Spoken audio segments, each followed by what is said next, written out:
balita, pare? Wala, miss lang kita. Oo talaga.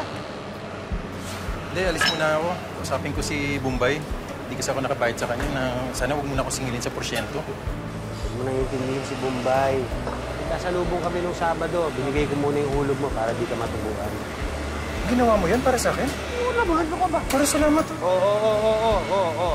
Parang gusto mo pang kumis, ha? Ikaw talaga. Hoy! Huwag mo pakialaman yan!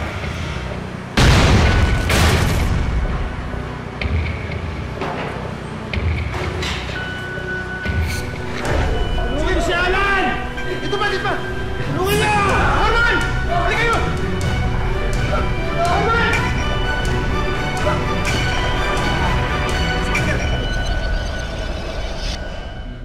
Siya si Norman, mabuting asawa at ama, masipag na manggagawa at matulunging kaibigan. Pero lahat ng ito magbabago dahil sa isang hindi inaasahang insidente. Dahilan para bumaligtad ang pananaw niya sa mundo. Magandang araw po mga kapuso. Ako po si Vicky Morales at ito ang Wish Ko Lang. Let's go. Pagkatapos natin magsimba, kain tayo. Ha? Ayan, anong gusto niyong kainin? Sabi ni Mami. Oo, di ba sabi niya, ano bang feel? Ay, nakuhulaan ko kung anong kakainin. Anong gustong kainin? Alam ko, manok na naman itong manok. Ito, mahilig sa manok to eh. Hoy, paano kayo manok? Naman! Pare, mukhang may lakad tayo ah. Pare, magsisimba lang kami. Tagay muna. Magsisimba nga eh. Patagayan mo. Dati naman na pag yun naman sinurman sa atin ah. Di bale, pare, pag medyo nakalibre sa trabaho, ako mismo magyayaya sa inyo. Kaya ako pa. Ano, mauna na kami ha? Okay, pre. Ingat kayo. Sige. Sa'yo na nga. Para ka nang baka sa akin. Niyaya ko na. Mo na yan, ano ka ba?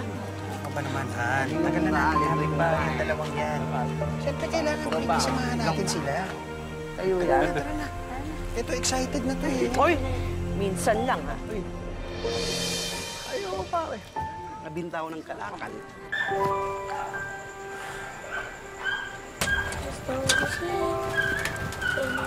Uy! Yes. Yun o. Ang asim. Uy, may kasama ako. Namimiss daw kayo. Basta. Hello po. Ayan, di ba? Pare, napadaan ka. Uy, Mare. Inatid ko lang si Pare, tsaka namimiss ko na itong makukulit niya eh. May surprise na nga po pala ako. Talaga? Nagpa-drawing po kasi yung teacher namin kanini. Sabi po, drawing na po namin yung idol namin. Kaya, dinrawing ko po kayo. Wow! Ako ba talaga to? Opo, tayo ko po yan. Ako naman, ha? Ganda. Teka. Dito yan. Ay, wait. Ito po. Very good. Wow, pare! Ha?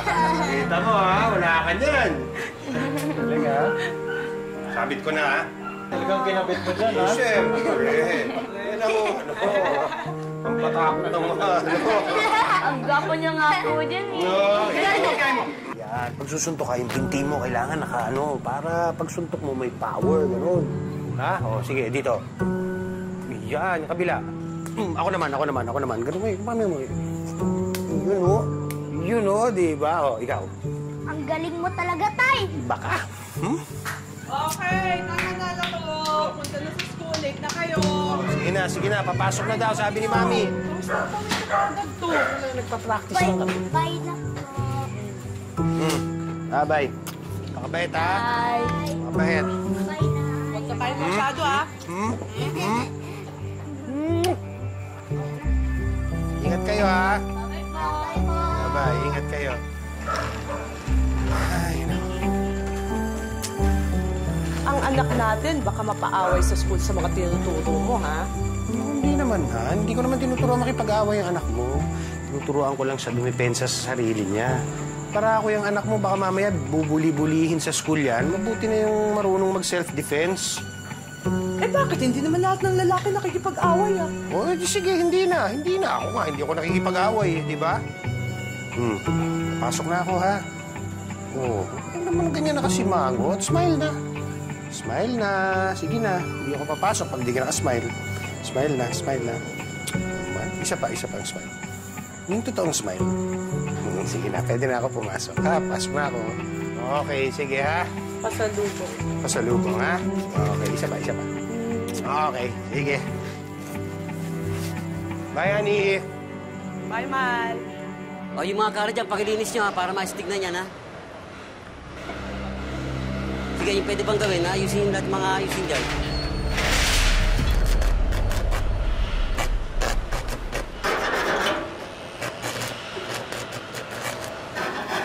Pare! Uy, pare! Oh! Ang balita, pare. Wala, miss lang kita. Oh, talaga. Hindi, alis muna ako. Usapin ko si Bombay. Hindi kasi ako nakabayad sa kanya na sana huwag muna akong singilin sa porsyento. Huwag mo nang intindihin si Bombay. Nagkasalubong kami nung Sabado. Binigay ko muna yung hulog mo para di ka matubuan. Ginawa mo yun para sa akin? Oo naman, ano ka ba? Para salamat to. Oo. Parang gusto mo pang kumisa, ikaw talaga. Ano pa naman? Siyempre, alam ko naman wala kang panghulog eh, di ba? Hulugan mo ng linggo yun. Nung nakita kami, binigay ko na. Klase ka talaga. Idol talaga kita. Pero babayaran ko yan, promise. Promise? Walang problema yun, pare. Di ba naman yung 20 years sa pagkakaibigan natin? Yung konting bagay na gano'n eh, hindi ko man lang magawa ng paraan para sa'yo, di ba? Idol talaga kita. Ulirang ama. Oh. Asawa. Oh. Mabait na kaibigan. Jesus. Pa. Ang chismis nga eh. Oh. Nag-retire daw si Sir next year. Ikaw ang papalit. Chismis lang yun. Oh, pero magandang chismis yun, ha? Yung sa bagay. Pag mo kayo.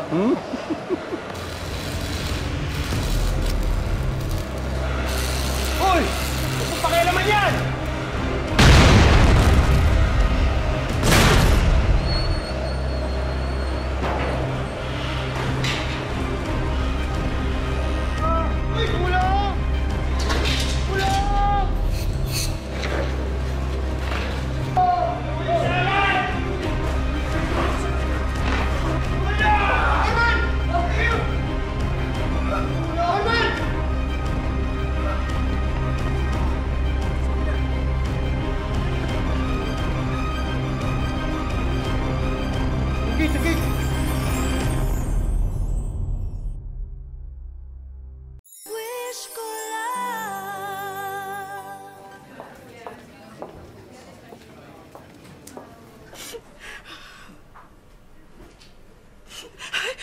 Mahal!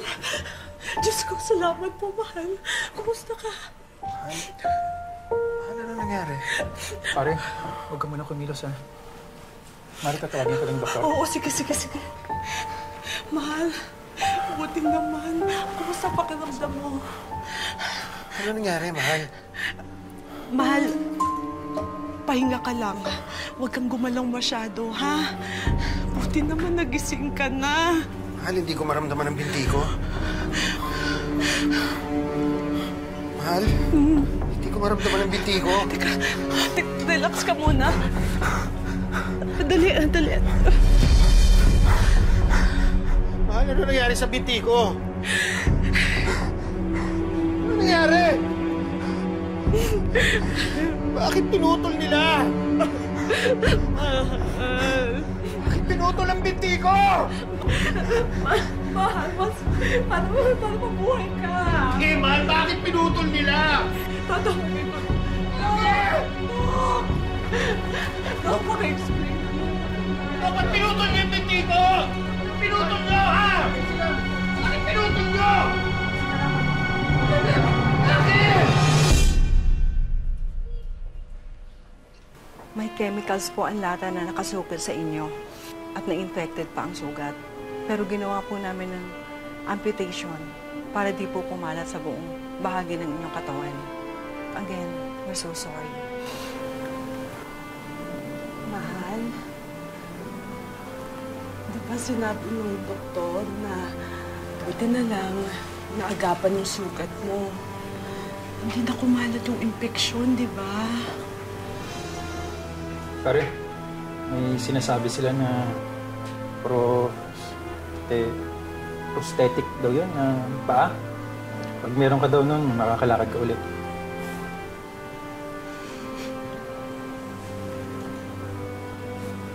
Tandaan.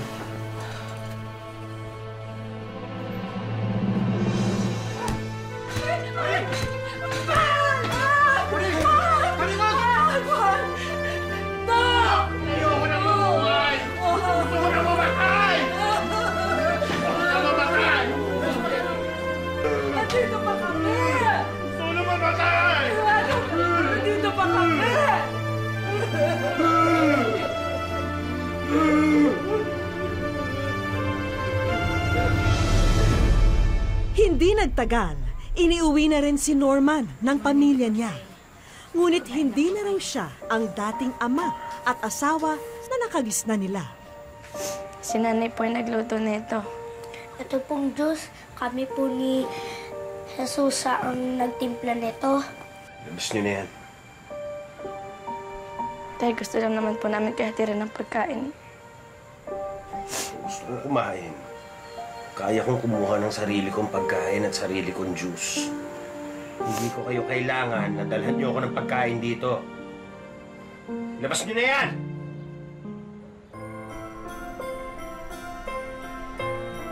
Sa tulong ng mga kamag-anak at kaibigan, nakabitan ng isang artificial leg si Norman. At dahil dito, tila nagkaroon ng panibagong pag-asa si Norman.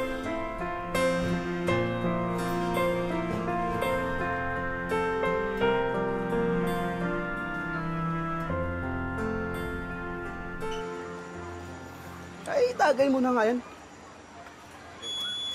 Kwento ka ng kwento eh. Ano ka nalang kwento eh. Ano Ben, sa akin o sa'yo? Dalawa lang din, nang dadaya ka pa. Ayan, maman, nayayin pa ako. Pabili kong sardinas. Thank you. Paring Norman, tagay ka muna. Huwag mong sabihin, pati kami tatanggihan mo pa rin ah. Hindi naman, pare.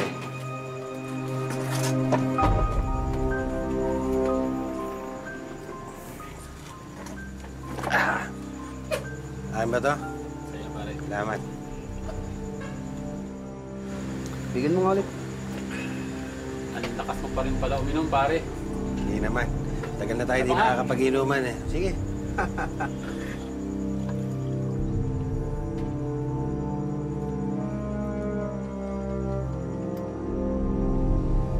Ngayon alam ko na. Ang alin, pare? Lumalakas palang inom ng tao pag naputulan ng paa.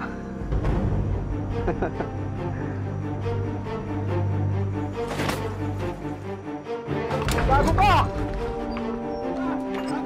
Baka! Tanggo! Delay ka na! Tandaan mo to, ha? Hoy! Sira ulo kayo, ha? Ano? Ewan pa kayo? Tandaan mo to! Babalayan kita! Sige! Uy, pare! Sige lang, tara, uwi muna tayo. Oh.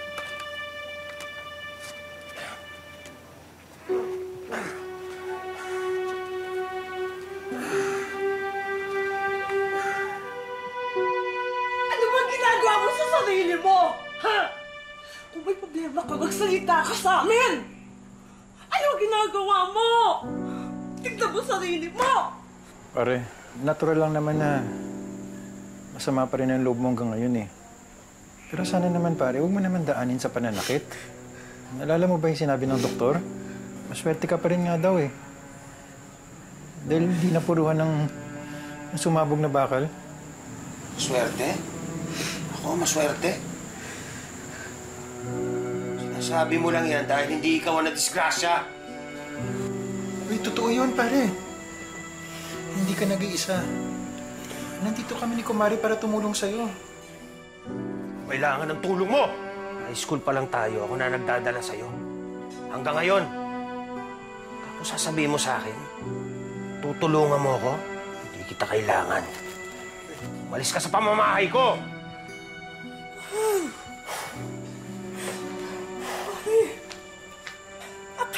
ba ikaw lang nasasaktan? Akala mo ba ikaw lang nahihirapan? Hindi ka namin matulungan dahil pinahirapan mo kami!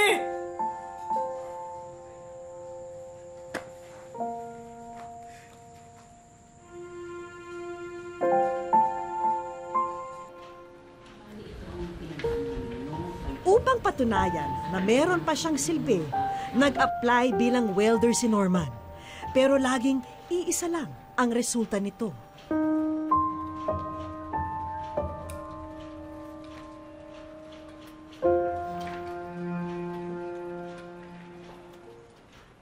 Ano? Hindi na naman ako tanggap? I'm sorry, Norman. I'm sorry. Pasado naman ako sa interview, hindi ba? Pasado ako sa mga exam. Ba't di mo ako mabigyan ng trabaho? Kalma ka lang, Norman. Kalma? Kalma? Mas qualified pa ako sa mga ibang aplikante mo. Pero hindi mo ako mabigyan ng trabaho dahil plastic ang pako! Pag-inutil ka ba kaysa sa akin?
mabuhay. Ayoko na.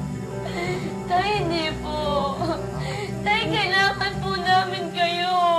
Ayoko na, ayoko na.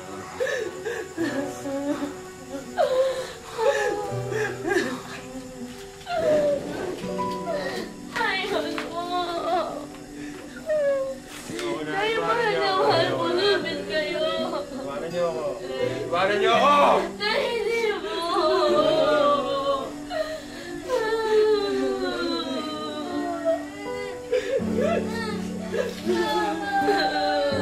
Pinakalis na kayo! Iwanan niyo na ako! Ako maga!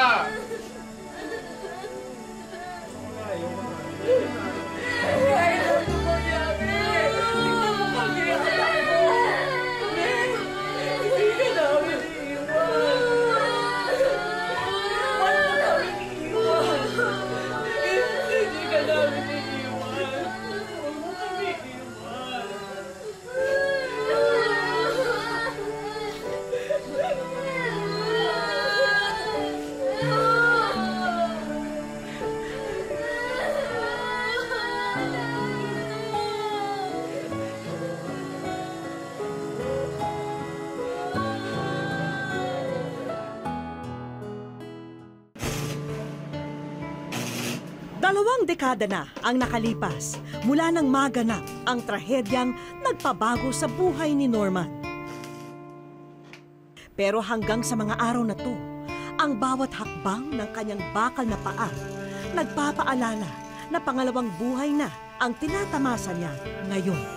Pero maliban sa pinsala nito sa kanyang katawan, labis din daw ang hapdi na dulot nito sa kanyang puso, isipan at pananampalataya. Kaya naman piling-pili lamang daw ang mga taong hinaharap niya noon. Galit na galit ako sa kanya, kay Lord. Wala naman akong nagawang pagkakamali sa'yo. Tapos nangyari sa akin to. Sana kinuha mo na lang ako. Humantong pa nga ang kanyang depresyon na pagtangkaan ang sariling buhay at idamay na rin pati ang kanyang pamilya. Minsan po, merong inabot na isang beses na yung tangke ng argas, hiniwa ko yung hose. Tapos binuksan ko, binalibag ko sa iskinita. Buti na yung lighter na sinisindihan ko, ayaw magsindi niya. Kung nagsindi yun, sabog yung buong iskinitang yun. Pagkatapos ng insidenteng yun, animoy itinakda naman ang pagkakataon na mapadpad sa bahay ni Norman ang mga kamag-anak na matagal nang hindi nakikita. At sa tagpong yun, muling naging klaro ang pag-iisip ng haligi ng tahanan.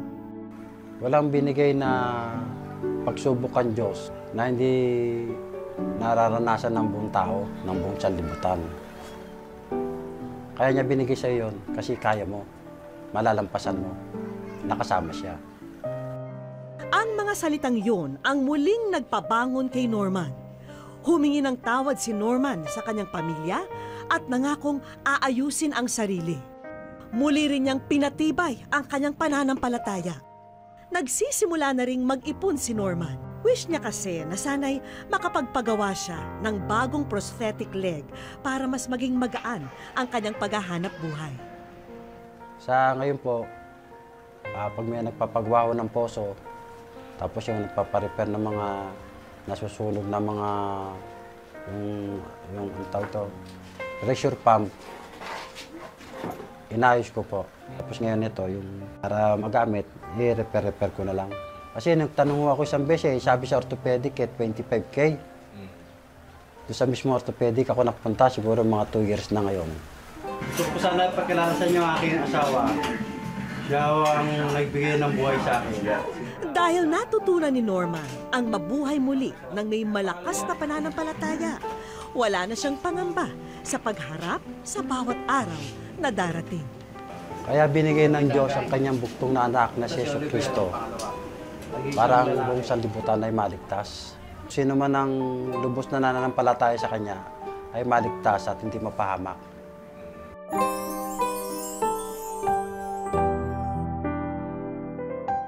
Sa aming pagbabalik, Ikaw ay nasa wish ko lang.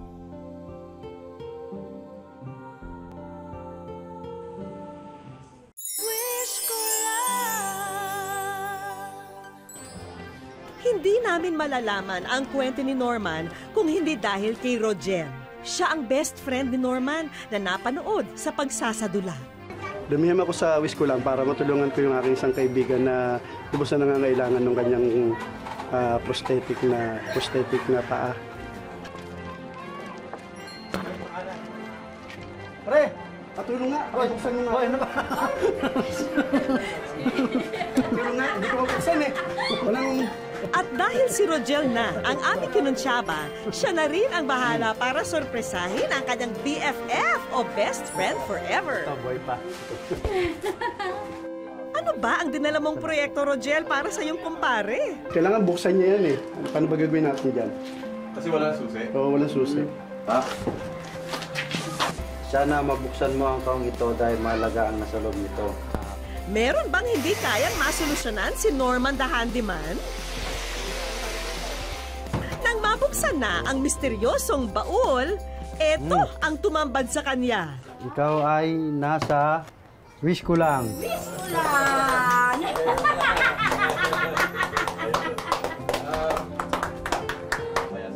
Hindi na naikubli ng matipunong padre de pamilya ang labis na tuwa. Ni sa panaginip kasi, hindi niya inasahang darating daw ang araw na to. Ikaw talaga ang ina ng ilog. Ikaw ang naging sagot sa dasal ko. Pare, marami tayong tropa, pero ikaw lang Hindi ako nagkamali, pare. Dinig Oo. Mabuti pa ay mag-ready na kayo dahil may mga kaibigan tayong kanina pang naghihintay sa atin. Excited si Norman sa sorpresang naghihintay sa kanya. Magandang hapon po sa inyo. Magandang hapon din po. Norman. Ako nga pala si Rapi, owner ng SGG Orthopet. Nakarating sa amin yung suliranin mo sa pamamagitan ng wish ko lang. So, naisip namin na bigyan ka ng libreng paa. Salamat. Para magamit nyo po sa pang-araw-araw. Sa loob ng 19 na taon, ngayon na lamang muli mapapalitan ang artificial leg ni Norman. Salamat sa ating mga bagong kaibigan. Yung salitang salamat po ay kulang. Ang masasabi ko lang po, kayo po, pati mga kasama nyo, samayan ng laging samahan ng Ama natin Diyos sa langit sa lahat na araw-araw na inyong gawain. Agad ding sinukatan si Norman para sa kanyang brand new artificial leg. At 2 linggo lamang ang kanyang hihintayin, magagamit na niya ito agad. Kaya mas gagaan pa ang kanyang paghahanap buhay sa araw-araw. At pati ang may bahay ni Norman, meron na ring pagkakaabalahan na kabuhayan. Maraming salamat po sa tulong na ibinigay ninyo. Habang buhay na po namin itong hindi malilimutan. Ang pisikal na katawan natin ay may mga limitasyon. Maaring masaktan, magkasakit, masugatan. Pero hindi po ang puso ng isang tao. Dahil kaya nitong mapagtagumpayan ang anumang pagsubok. Salamat po mga kapuso. Ako po si Vicky Morales at ito ang Wish Ko Lang. Isang presang naghihintay sa'yo kaya't